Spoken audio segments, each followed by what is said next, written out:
इस उपन्यास का अगला अध्याय है लब्धम नेत्र निर्वाणम। अपने अश्व सिंधुक में सम्राट आगे बढ़े। रानियां पालकियों में बैठी। राजकुमारी विशाखा भी एक पालकी में बैठी और अंतिम पालकी में बैठी नगरवधु। सम्राट का स्वागत भंते और नरवाहन ने गुफा के प्रवेश द्वार में किया। सम्राट ने नरवाहन से राज परिवार की स्त्रियों की अगवानी के लिए जाने का आग्रह किया। एक संकोच नरवाहन के मन में उभरा, लेकिन सम्राट की इच्छा के आगे उसने कुछ नहीं कहा। पालकी खोली और महारानी और रानियों का अभिवादन किया। साथ आई परिचारिकाओं ने तिलक लगाकर और दीपक जलाकर उनका स्वागत किया।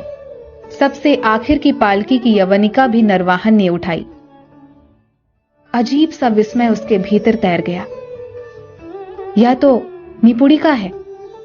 इस समय यहां पर कैसे? कहीं वो सपना तो नहीं देख रहा? चकित भाव से वो देर तक देखता रहा। युवती भी उसे देखती रही। इतनी ही चकित भाव से उसके हाथों में भोजपत्र वाला चित्र फिसल गया। नरवाहन ने अपने को संभाला और चित्र को उठाकर युवती के हाथों में सौंपा। नरवाहन ने कहा, तुम निपुणिका ही हो ना? युवती का मन संसार में लौटा और उसने थोड़ा सहज होने का प्रयास करते हुए कहा, कभी निपुणिका थी नरवाहन, अब मैं प्रियमवदा हूं। नगर वधु प्रियमवदा। निपुणिका तो इस चित्र में ही खो गई। नरवाहन ने कहा, निपुणिका से प्रियमवदा तक की यात्रा के बारे में कुछ बताओगी नहीं?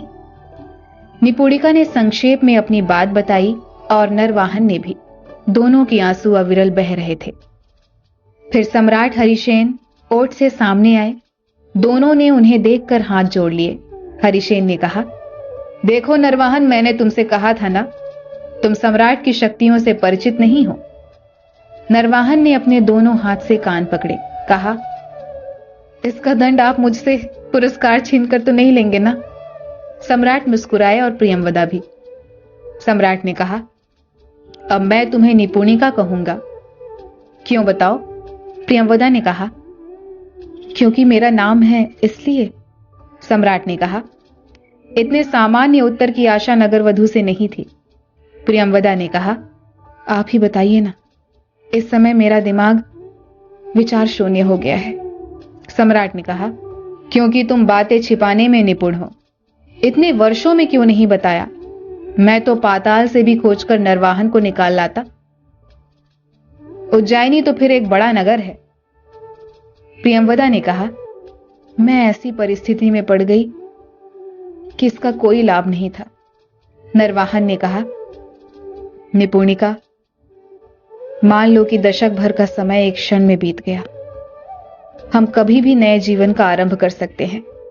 इतने में अनुचर राजमहिषी का संदेश लेकर आया और चलने का आग्रह किया। गुफा के प्रवेश द्वार पर रानियां प्रतीक्षा कर रही थीं। राजकुमारी को लेकर सम्राट आगे बढ़े। राजकुमारी ने यवनिका खींची और उनके सामने चित्र उभरा, पद्मपाणी अवलोकितेश्वर का। हाथों में कमल लिए, चुपचाप नीचे देखते हुए, सृष्टि के प्रति करुणा से भरे हुए। राजकुमारी की आंखों में भी आंसू छलक आए। फिर दूसरी यवनिका खींची और इस बार चित्र था नंद की पत्नी सुंदरी का, जो विरह में व्याकुल थी। कहानी सुंदरी की भी थी और उसकी भी, क्योंकि चित्र तो उसका ही था। अपने पिता सम्राट हरिसेन के कंधों पर सिर रखकर फूट फूट कर रोने लगी। सम्राट हरिसेन ने कहा कि दुनिया को पीड़ा से मुक्त करना भी आवश्यक है। सबके अपने अपने उत्तरदायित्व हैं, जिसे सबको निभाना है। तुम्हें अपना उत्तरदायित्व निभाना है और ब्रह्मगुप्त को अपना। राजमहिषी ने कहा, पुत्री, आज उल्लास का दिन है। तुम्हारा सारा शोक विसर्जित हुआ।